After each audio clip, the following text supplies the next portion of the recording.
He was not a beggar. Chloe knew that the second he paused under the flickering neon of the cafe's sign, a ghost caught in a crimson tide. Beggars in this part of the city had a practiced weariness, a hollowed-out look that was both a plea and a defense. This man was different. His clothes, a simple dark coat and trousers, were clean but hung on his frame like a memory of a larger man. It was his hands that held her gaze. They trembled with a fine, persistent tremor, the skin thin as parchment over a lattice of blue veins. He clutched the wrought iron railing of the patio, his knuckles white, as if the last of his strength was dedicated to that single point of contact with the world. The late afternoon rain had slicked the streets into a mirror of bruised twilight, and the old man seemed to have absorbed the city's entire reservoir of sorrow. Chloe watched from behind the steamy glass of the diner, a damp cloth frozen in her hand. Her boss, a man whose patience was as thin as his coffee, was already eyeing the door with predatory annoyance. "Don't even think about it, Chloe," he grumbled, wiping the counter with a vicious swipe. "We're not a shelter," but she was already moving. It wasn't a thought, but an impulse, a deep, resonant hum of empathy that vibrated in her bones. She was 18, and the world had already taught her that kindness was a currency she couldn't afford to spend, yet here she was, ready to empty her pockets. She grabbed a bowl, ladling it full of the day-old potato soup that was destined for the bin. She took a spoon and a napkin, slid a bread roll into her apron pocket, and pushed through the door into the damp, chilly air. The old man flinched at the chime of the bell, his eyes wide with a fear that seemed ancient. He was Korean, his face a roadmap of a long and complicated journey, but his eyes were lost. "Sir," she said, her voice softer than the drizzle. "Are you hungry?" He didn't answer, only stared at her, his breathing shallow. She gestured to a small, empty table under the awning, shielded from the worst of the rain. "Please, seat. Let me get you something warm." He followed her with hesitant, shuffling steps, his body a fragile question mark against the city's indifferent geometry. He sank into the chair, the movement exhausting him. Chloe placed the soup before him. He looked at the bowl, then at the spoon, and his trembling hands made a failed attempt to grasp it. A wave of profound sadness washed over Chloe. She pulled up another chair, her worn sneakers scraping softly on the wet pavement. "Here," she whispered, taking the spoon herself. "Let me help." She dipped the spoon into the thick soup and brought it to his lips. He hesitated for a heartbeat, his gaze searching hers, and in that moment, she saw not a stranger, but a reflection of every quiet desperation she had ever felt. He opened his mouth, and she fed him. Spoonful by spoonful, in the hushed theater of the rain-swept patio, an act of simple grace unfolded, a secret whispered between two souls adrift in the vast, uncaring metropolis. She didn't know his name. She didn't know his story. She only knew he was hungry, and she had food. 2 days passed, a blur of lukewarm coffee and meager tips. The memory of the old man lingered like the scent of rain on asphalt, a quiet disturbance in the rhythm of her life. Then, on a Tuesday when the sky was the color of a fresh bruise, a car slid to the curb outside the cafe. It was a black sedan, so polished and silent it seemed to have absorbed the city's noise. It didn't belong on this street of peeling paint and weary storefronts. A man emerged from the passenger side. He was tall and broad, dressed in a suit so sharply tailored it looked like a weapon. His face was impassive, a mask of disciplined stillness, but his eyes missed nothing. They swept over the cafe's exterior before he entered, the bell above the door sounding a note of alarm. He didn't approach the counter. He stood by the entrance, a granite pillar of quiet menace, his presence sucking the warmth from the room. Chloe felt a prickle of unease crawl up her spine. Her boss tried a greasy, welcoming smile. "Table for one?" The man's gaze settled on Chloe, pinning her in place. "I am looking for information," he said. His voice was a low, gravelly rumble, English words shaped by a Korean tongue. "An old man. He was here 2 days ago." It wasn't a question. Chloe's heart hammered against her ribs. She thought of the old man's fearful eyes, his trembling hands. This man was not a concerned relative. He was a hunter. "I don't know who you mean," she said, her voice tight. We get a lot of people in here. The man took a slow step forward, his polished shoes making no sound on the worn linoleum. He moved with a predatory grace that was both terrifying and mesmerizing. She fed him, he said, his eyes still locked on hers. With a spoon. Outside, he knew. The knowledge hung in the air between them, a tangible threat. Chloe clutched the edge of the counter, her knuckles turning white. She wouldn't be the reason that fragile old man was found. "I'm sorry," she said, forcing a strength she didn't feel into her voice. "You're mistaken." The man held her gaze for a long, silent moment, a contest of wills she knew she couldn't win. Then, a flicker of something, not respect, but perhaps acknowledgement, passed through his eyes. He reached into his coat, and for a terrifying second, she thought he was reaching for a gun. Instead, he produced a wallet. He extracted a single, crisp $100 bill and placed it on the counter. It lay there, an insult and a promise. "For your trouble," he said, the words flat and final. He turned and walked out, melting back into the silent, waiting car. The sedan pulled away from the curb as smoothly as it had arrived, leaving behind only the scent of expensive leather and a profound, chilling dread. The $100 bill sat in her pocket all day, a square of heat against her leg. It felt heavy, tainted. It was more than she made in 3 shifts, a fortune that could fix the leak in her ceiling or buy the medicine her grandmother needed, but accepting it felt like a betrayal. When her shift ended, she walked out into the cool embrace of the evening, the city lights beginning to stitch the darkness together. The black sedan was there, parked across the street, a patient predator in the urban jungle. A cold dread, sharp and immediate, seized her. She thought about running, about disappearing into the labyrinth of alleyways and side streets she knew so well. But a deeper instinct told her it would be useless. The rear door opened. The imposing man from the cafe, Sang-hoon, stood beside it, his silhouette framed by the car's opulent interior. "Chloe," he said. Her name from his lips sounded like a verdict. "Mr. Park wishes to see you." It was a command disguised as an invitation. There was no room for refusal in his tone. Her mind raced, a frantic catalogue of fears. Was she in trouble? Was this about the old man? Was he hurt? Her protective instinct warred with her survival instinct. Sang-hoon seemed to read her thoughts. "He wishes only to thank you." The words were meant to be reassuring, but they carried the weight of an unbreakable obligation. Swallowing the metallic taste of fear, she crossed the street. The simple act felt like crossing a border into another country, one with different rules and a language she didn't understand. She slid into the back of the car. The door closed with a solid, definitive thud, sealing her in. The interior was a world of soft leather and polished wood, silent and climate-controlled, a hermetic bubble moving through the gritty reality of her neighborhood. The city she knew, the symphony of sirens, shouting, and distant music, vanished, replaced by a low, powerful hum. They drove in silence, the city lights smearing into ribbons of neon and gold through the tinted windows. They moved from the familiar territory of cracked pavement and brick tenements into a realm of gleaming glass towers that scraped the belly of the night sky. Each block was a step further away from her life, from everything she was. The car descended into a private underground garage, the silence growing deeper, more profound. Sang-hoon led her to a private elevator, which ascended with a smooth, silent rush that made her stomach drop. She felt like she was rising to an execution or an coronation, and she couldn't tell which was more terrifying. The doors opened directly into a penthouse apartment. The view hit her first, a breathtaking, godlike panorama of the entire city, a sprawling galaxy of lights laid out at her feet. It was the world, seen from a place of impossible power. And in the center of it all, a man stood waiting for her.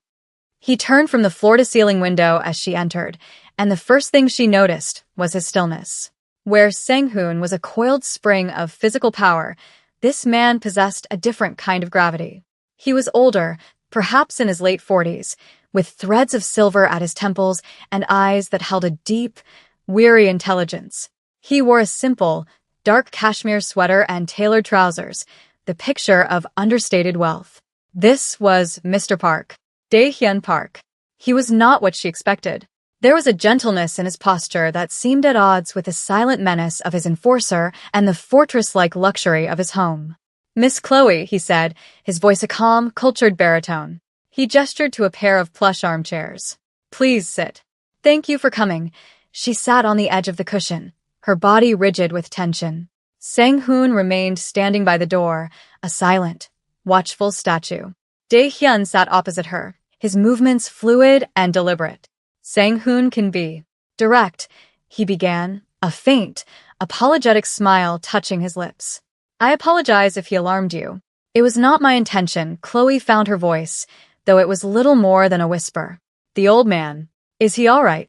A flicker of genuine warmth entered Dae-hyun's eyes. He is. He is my father, Min-jun. He has a condition that sometimes makes him wander. He gets lost in the past. We have caregivers, but he is clever. He slipped away. The simple, domestic explanation felt jarringly out of place in this environment of cold power. Your kindness to him, Dae-hyun continued, his gaze intense, in a city that so often shows none. It was a remarkable thing. You treated him with dignity when he had none himself. You showed him a grace my money cannot buy. He leaned forward slightly, his expression serious. I am in your debt. I would like to repay you. He gestured to a small, lacquered box on the table between them. He opened it. Inside, neat stacks of $100 bills were nestled in velvet. It was more money than Chloe had ever seen in her life. Enough to solve every problem she had, and every problem she could imagine having. It was an escape, a new beginning. Her heart pounded, a frantic bird beating against the cage of her ribs. The temptation was immense, a physical pull. But as she looked at the money, she saw the old man's face, his lost and trusting eyes. She thought of the simple warmth of the soup, the quiet connection they had shared. That moment had been clean, pure. This money felt like a transaction, a way to sterilize the memory, to file it away as a debt paid. No, she said, the word soft but firm. Her own voice surprised her. Thank you, but I can't take that. Dae-hyun's eyebrows rose in genuine surprise. Sang-hoon shifted his weight by the door, a minute adjustment that betrayed his own shock. Why? Dae-hyun asked, his voice laced with curiosity. Chloe looked at him directly, her fear momentarily forgotten, replaced by a simple, unshakable conviction. I didn't do it for money. He was hungry. That's all. A long silence stretched between them, filled only by the distant, muted hum of the city below. Dae-hyun studied her, his gaze analytical, as if he were trying to solve a complex puzzle. He had built an empire on the predictable levers of human behavior: greed, fear, ambition. Her refusal, her simple, unadorned sincerity, was an anomaly he could not easily categorize. He closed the lid of the lacquered box, the soft click echoing in the quiet room. You are a very unusual young woman, Chloe. He leaned back in his chair, a new line of thought visibly forming behind his eyes. The dynamic in the room had shifted. She was no longer just a waitress he was paying off. She had become something more interesting to him. The money is a clumsy instrument, he conceded, as if speaking to himself. It solves certain problems, but it cannot mend what is broken. My father. He responds to very few people. The nurses, the doctors, they are professionals. They are paid to care. But you. You offered him something else. He paused, his gaze drifting towards the window, towards the sprawling city that was his kingdom. He has been asking for the kind girl with the warm soup. The words struck Chloe with unexpected force, a small, perfect arrow of warmth in the cold, intimidating space. The old man remembered her. Dae-hyun turned his attention back to her, his expression now one of focused purpose. I would like to make you a different kind of offer. Not a reward, but a proposition. A job. Chloe waited, her breath held tight in her chest. I want you to be a companion for my father, he said. A few hours a day, perhaps 4 or 5 times a week. You would talk to him, read to him, perhaps share a meal. You would simply be there. Your presence calms him. The offer was a lifeline thrown into the turbulent waters of her life. It meant escaping the cafe, her leering boss, the constant, grinding anxiety of poverty. But it also meant stepping deeper into this world, a world of silent cars, intimidating men, and secrets that felt as vast and dangerous as the city itself. The position would, of course, be well compensated, Dae-hyun added, naming a weekly salary that made her gasp. It was an absurd, life-altering amount of money. It was too much. Why me? She asked, the question hanging in the air. There are professionals, people train for this. Because you are not a professional, he answered immediately. You are not trained.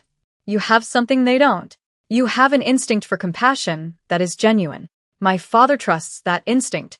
And frankly, he added, a harder edge creeping into his voice, so do I. I need someone in this house whose motives are clear. Someone who is not a part of my world. The implication was clear. His world was filled with people whose motives were not.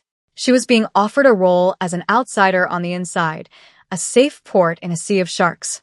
The fear was still there, a cold knot in her stomach, but beneath it, a different feeling was stirring, a sense of possibility, a chance to do something that mattered, and to save herself in the process. She looked from Dae-hyun's waiting eyes to Sang-hoon's impassive face, and then she thought of the old man, and the choice became clear. Okay, she said. I'll do it. Chloe's new life began the next day. It felt less like starting a job, and more like being inducted into a secret society. Sang-hoon would pick her up in a silent black car, and the daily journey from her world to theirs became a ritual of decompression and transformation. As the sedan ascended towards the penthouse, she would consciously shed the anxieties of her old life, preparing herself for the quiet, rarefied air of the park's home. The penthouse was a museum of tasteful, minimalist luxury, but it was Min-jun's presence that filled it. The old man was often quiet, seated in a comfortable chair by the window, watching the endless ballet of traffic below. Some days he was lucid, his eyes sharp and clear. On those days, he would speak of his childhood in a small village by the sea, of the persimmon trees and the taste of his mother's kimchi. He taught her a few words of Korean and showed her how to play Go, his trembling hands moving the smooth black and white stones with a surprising, remembered grace. On other days, the fog of his condition would roll in, and he would be lost, speaking to ghosts from his past or staring at his hands as if they were foreign objects. On those days, Chloe would simply sit with him, sometimes reading aloud from a book of poetry, her voice a steady anchor in his turbulent mind. She learned to navigate his silences, to understand the language of his sighs and the flicker of his eyes. She was a companion, yes, but she was also a student of this quiet, fragmented man. In her time there, she also became an observer of his son. Dae-hyun was often present but distant, working in his study, the door usually closed. She would catch glimpses of his other life, the hushed, intense phone calls in rapid-fire Korean, the arrival of serious-looking men who spoke in low tones and never stayed long. The way Sang-hoon was a constant, shadow-like presence, his eyes always scanning, assessing. She learned that Dae-hyun's politeness was a carefully constructed veneer over a core of absolute authority. Men who were powerful in their own right deferred to him with a deference that bordered on fear. One afternoon, while Min-jun napped, she overheard Dae-hyun in the hallway, his voice dangerously low as he spoke on the phone. Kwon is making a move on the waterfront. I want to know how. I want to know who is talking to him. The name, Kwon, was spoken with a unique blend of frustration and cold fury. It was a name she heard again a week later, this time from Sang-hoon, who was reporting to Dae-hyun in the foyer. Kwon's people are getting bold. They approached one of our distributors. Dae-hyun's only response was a quiet, handle it. The next day, there was a small article buried in the back of the business section about a sudden, unexplained restructuring at a major shipping terminal. Chloe connected the dots. This wasn't just a family business. It was an empire, and it was at war. She was living in the calm, quiet eye of a storm, a privileged guest in a king's court, and she was beginning to understand that the price of this peace was a violence she could only guess at. One rainy afternoon, Chloe was helping Min-jun sort through a box of old keepsakes, a task he'd requested in a rare moment of focused nostalgia. The box smelled of cedar and thyme. Inside were medals, faded letters, and stacks of photographs bound with twine. As she untied one of the bundles, a loose picture slid out and fell to the floor, landing face up. She picked it up. It was a black-and-white photo of 3 young men, their arms slung around each other's shoulders, laughing under a blossoming cherry tree. One was a much younger, beaming Min-jun. Another was a teenage Dae-hyun, his face still unlined by the burdens of power, but with the same intense eyes. The third man was handsome and sharp-featured, his smile wide and confident. They looked like a family, a father, a son, and a favored uncle or older brother. She held it out to Minjun. "Who is this?" she asked gently, pointing to the third man. Minjun took the photograph, his trembling fingers tracing the stranger's face. The fog in his eyes seemed to part for a moment, replaced by a flash of startling, painful clarity. His expression darkened, the memory twisting his features into a mask of grief and betrayal. "Quan," he whispered, the name a ragged exhalation. He looked at Chloe, his eyes pleading, as if he needed her to understand the weight of this history. "He broke the promise," he said, his voice cracking. "The Brotherhood. He broke it for nothing," before she could ask more. The light in his eyes faded, and he retreated back into the mists of his confusion, looking at the photograph as if he'd never seen it before.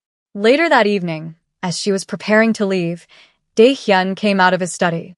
He saw the photograph, which she had left on the side table. He froze. The polite mask fell away, and for a second, she saw the raw, unguarded pain on his face. He picked up the picture, his thumb brushing over Kwan's smiling image. "My father showed you this?" he asked, his voice tight. Chloe nodded. He said, Kwan broke a promise. Dae-hyun stared at the photograph for a long moment, the silence in the room growing heavy. He seemed to be making a decision. He finally looked at her, his eyes dark with a history she was only now beginning to comprehend. "Kwan was my father's sworn brother," he said, his voice low and devoid of emotion. "They built this organization together, from nothing. They took different paths. My father believed in rules, in a code.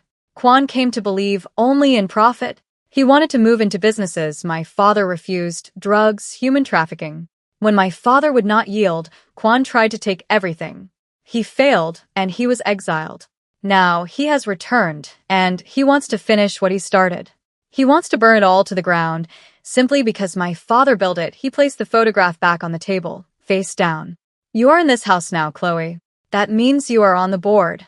Whether you want to be or not, you are a piece in this game. You should know the name of the man who is trying to sweep you from it." The knowledge changed everything. The quiet luxury of the penthouse now felt fragile, the floor-to-ceiling windows less like a viewpoint and more like a vulnerability. Every shadow seemed longer, every unexpected sound a potential threat. Kwan was no longer just a name. He was a phantom haunting the periphery of her new life. Dae-hyun became more withdrawn, the tension around him a palpable force. The war with Kwan was escalating. Chloe could feel it in the increased presence of grim-faced men in the lobby and the constant, low-level hum of activity that now permeated the penthouse. One evening, as Sang-hoon drove her home, he took a different route. "There will be a car watching your building," he said, his voice flat, not looking at her. "They will not approach. They are for your protection." Protection from what? The unspoken question hung between them. The answer came 2 days later. Chloe was walking the short block from the subway to her apartment when a man stepped out of a doorway, blocking her path. He was not physically imposing like Sang-hoon, but he had the same predatory stillness she had seen in Kwan's photograph, updated with 2 decades of bitterness. He was older, his hair graying, but his eyes were sharp and intelligent. "Chloe," he said, his voice smooth and pleasant. "It's a pleasure to finally meet the angel of mercy." It was Kwan. Fear, cold and absolute, washed over her. Her feet felt rooted to the cracked pavement. "I don't know who you are," she lied, her voice trembling. He smiled, a thin, humorless expression.